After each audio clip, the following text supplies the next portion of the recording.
Hello, my name is Dan Quintana, and for this podcast, I am getting meta because I am sharing how to create your very own podcast. Now, I think podcasts are an excellent medium to share your interests and ideas, primarily because they're very easy to consume and they save people time. You can listen to podcasts while you're doing other stuff, like walking to work, like washing the dishes, or commuting, or doing whatever. And I also prefer podcasts to blogging because they take less time, because all you need to do is just talk. So first, a quick explanation of how podcasts actually work. And this is assuming that you have an audio file ready to go, which I'm going to get into soon. But essentially, you host audio files on a server and you include some standard information with each episode, such as the title and a description, which is often called show notes.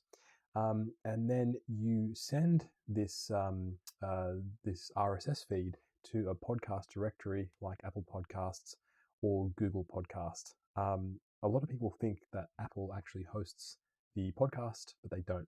They work as a directory so that people can actually find podcasts. And Google works in much the same way, as do the other podcast directories. Now, when it comes to the practicalities, if there's one thing that you should spend at least a little bit of money on, it's a microphone. Of course, you could record using your desktop's microphone or your phone microphone, or the headphones that come with most smartphones, but the sound quality will tend to be poor. I think you're gonna have to have something really interesting to say for people to put up with poor audio quality week in, week out. So it is worth investing in a good microphone. There's a fantastic microphone guide that's been published and is continually updated by Marco Arment, who is actually the co-founder of Tumblr, believe it or not. And he has a fantastic podcast microphone guide which suits a range of budgets. But if you're just getting started, it's most convenient to get a USB microphone because you just plug it in. There's much less hassle there. The other major type of microphone that you can use is an XLR microphone, which actually requires an XLR interface that you plug the microphone into, and then this interface plugs into your computer via USB. The benefit with XLR mics is they're typically built a bit stronger. They're designed typically to be used on music for musicians and on stage, so they can get dropped a fair bit. They last a very long time, and generally they have better quality sound, but not by much. But if you're just getting started out, I'd recommend going with a USB microphone. But a really good microphone to get started out is called the Audio Technica ATR 21000. It's a bit of a mouthful. But the great thing about this mic is it uses both USB, so you can plug it in, and also XLR if you want to upgrade your sound in the future. And this retails for about $40 US. So it's a really good deal if you want to get started with your podcasting. Now, the next thing that you're going to need is a pair of headphones. And your headphones perform three functions. Firstly, it's to hear your co-host and any guests you may have on your podcast, which is important, obviously. Secondly, it is to hear yourself. It's important to be able to hear yourself to make sure that you're not talking too loudly into the microphone, and then you're not making too many plosive sounds. You can't really hear that much because I have my pop filter on my microphone, it's a way to actually make sure to make sure that your voice is sounding okay. And thirdly, to make sure that your microphone doesn't pick up your guest's audio. If you weren't using headphones and you were just using your desktop speakers, then your microphone would actually pick up not only your voice, but also the voice of your guests and your co-hosts, which is a pain to edit afterwards. So with headphones, you can actually hear your guests and make sure that your own microphone doesn't pick up what your guests are saying. Now, there's a number of different microphones that you can get. Obviously, you can use some cheap ones, but the problem with cheap ones is quite often they bleed a little bit of the audio, so your microphone will still actually pick it up a bit. So if you can get some over-the-ear microphones that actually block the noise coming out, or you can get some in-ear headphones which actually also block the noise coming out as well. But there's a range of budgets that you can. There's a range of microphones that suit any budget. So check it out. Now, when it comes to the actual podcast recording, if you are on a Mac, you can use the free QuickTime software to record. You plug in your USB microphone, and then you select that USB microphone and you click record. It's as easy as that. If you are on a Windows computer, you can also use Audacity to record for free, and that is how you can record your files. Alternatively, you can get a dedicated audio recorder where you plug in your microphone directly. I actually use the Zoom H6 recorder, where I can plug in my XLR microphone directly, and that records straight onto an SD card, which saves all the files. So that's another option there, which is really handy if you were recording podcasts out in the field and you don't have access to your laptop. Now, when it comes to podcast hosting, like I mentioned before, iTunes doesn't actually host your podcast. You need to host your files somewhere. And there are several options available for hosting. There's Fireside, which is what I use for Everything Hurts. That's a really, really good solution because as well as actually hosting your podcast, it also gives you a really nice looking website as well, where people can get directed to for more information about your podcast. That I believe is around $17 or $19 or $20 a month, and I think that's good value for money. But there's a few different options out there, some which are a little bit cheaper that may not necessarily give you the swanky looking website. Acast is another option. I host some of my podcasts there as well. And SoundCloud, you can host your podcast there. There is a free tier where if you upload a certain amount, I believe it's an hour or 2 hours or a few hours a month, it's free. So that's a good option if you want to get started. And finally, there's also Anchor, which is a new service, which is completely free and has a really nice interface as well. So that is also worth checking out if you want to get started with podcast hosting. But I would recommend either Fireside or Acast. Those are two services that I recommend because I use them and they work quite well. Now, when it comes to podcast editing, there are a few things you need to do to edit, to do with your audio to improve the experience for your listeners. The first one is to get rid of background hums. And there are various sources for these hums, including laptop fans, air conditioning, or any other appliance or lighting that can emit hums. And you want to get rid of that. You also want to get rid of mouth clicks. These smacking noises are not nice to the ears. So you want to get rid of those as well. Also lip smacks too. Finally, or not finally, but additionally, there's also plosives. Those hard like P and B noises. You want to get rid of too. There's also audio clipping. So if you're speaking too loudly into the microphone, then your audio will clip, and there are ways to remove that. You also want to have a consistent volume. This is both in terms of within your recording to make sure that within a given episode that the volume stays relatively similar, but also in terms of compared to other podcasts, there are actually volume standards when it comes to podcast recordings to make sure that podcasts actually have the same sort of volume from podcast to podcast. Now, the most effective solution to do all this is to use a service called Orphonic.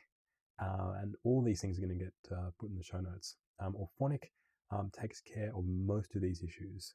With Orphonic, you can reduce background hums. You can also deal with audio clipping and a consistent volume, both within your actual episode, but also compared to other podcasts, as you can actually do the podcast standard loudness. With this, you can use up to 2 hours a month of audio processing for free, up to 9 hours for $11 a month, or you can purchase an unlimited personal license for $89. The cool thing with Orphonic is that fans or listeners can also donate credits or hours that you can put towards editing as well. So that's really nice. If you want to upgrade your editing, another great solution is iZotope, the iZotope RX software. You can do all those things, but with iZotope, you can also get rid of mouth clicks very easily, and also get rid of the plosives, as well as dealing with those background hums and volume consistency. That's a couple of $100. I haven't checked recently, but it's a couple of $100. So if you do want to upgrade, that is a good solution. But if you're just getting started, I'd recommend going with Orphonic, as you can deal with most of the major issues when it comes to your audio. Now, with your podcast, you probably want to interview some guests, and you can do that using video conferencing software like Skype or Google Hangouts, and then you ask your guests to actually record the audio on their end. Now, of course, it's also possible to record their audio on your end as well when using Skype, but the risk there is that if Skype drops out, then their audio is also going to drop out. Whereas if they're recording audio on their end, the audio is going to be consistent. So I would recommend actually asking your guests to record audio. And I think with Everything Hurts, we've had at least 20 or 30, about 20 or so guests, and none of them have had any issues whatsoever with recording their own audio. That has all gone fine. So as long as you give them pretty clear instructions on how to do that, that is a good solution. If you want to actually record video of your podcast, you can record it either using your phone or you can use OBS software, which is free and which actually uses the webcam and microphone on your computer, or you can use the microphone that you're recording the podcast on. Or if you're on a Mac, you can use Ecamm, which is what I've used for a lot of recordings as well. It has a lot of handy features. And you can also do live video podcasts, and people can tweet in or send Facebook messages as part of your broadcast. It's really cool. You should check it out. I think they have a free trial period, but it's a nice piece of software. Now, when it comes to episode frequency, your listeners will appreciate regular episodes. So I'd recommend to do your best to have a schedule and to note your schedule on your website or your social media profiles. And the schedule is up to you, but I think a month between episodes is probably the longest you want to go. If you could do more, that's fantastic, but I think a month is a really good start. Finally, it's really important to be sharing your podcast on social media. It's very difficult. There's a lot of podcasts out there, so it's very difficult to just put your podcast out there on the iTunes directory and hope people are going to listen to it. Now, of course, you can share your link, a link to the podcast episode directly on Twitter or on Facebook. But there's one way that you can actually up your game when it comes to sharing your podcast, and that is using a free service called Headliner. And what you can do with Headliner is you can take a short clip from your podcast, and then it will automatically take the clip. It'll create an audio wave. So when you're sharing a video, you can actually share a little video on Twitter or on Facebook, and people can see the audio wave. And then you can either add an image from your podcast, be it of your guest or your podcast logo. And on top of that, it'll automatically transcribe the audio and create closed captions or create subtitles for the little video. And these look fantastic. And the accuracy of the transcription is about 90%, I would say. So you do need to go through and double check and make a few little corrections. So what Headliner does is it creates this little video. I think the limit is 10 minutes, but you don't want to be doing it longer than 2 minutes, because 2 minutes 30 is the Twitter limit. So you can create a little 1 minute video clip, which includes the audio wave, so people can see at a glance that you're actually sharing audio. But on top of that, a lot of people don't actually like listening to stuff when they're scrolling through social media. Maybe they don't have their headphones and they're on public transport, but they can still actually see the preview because the words are coming up below. And this is a free service. It's one of those things that I can't believe it's free, but it is free, and it works really well for sharing your podcast on social media. Now, before I finish, I want to cover a few typical points of hesitation that people have when it comes to starting podcasts. The first one is I hate my voice. Yeah, that's going to happen, and I still do when I hear my own voice, but there's no way around that. Your voice is always going to sound different than what you think it sounds like when you hear it back when it's recorded. That's just something you're just going to have to get over, and no one likes their own voice, so join the club. The second common objection I get is, well, my research or my idea is too niche.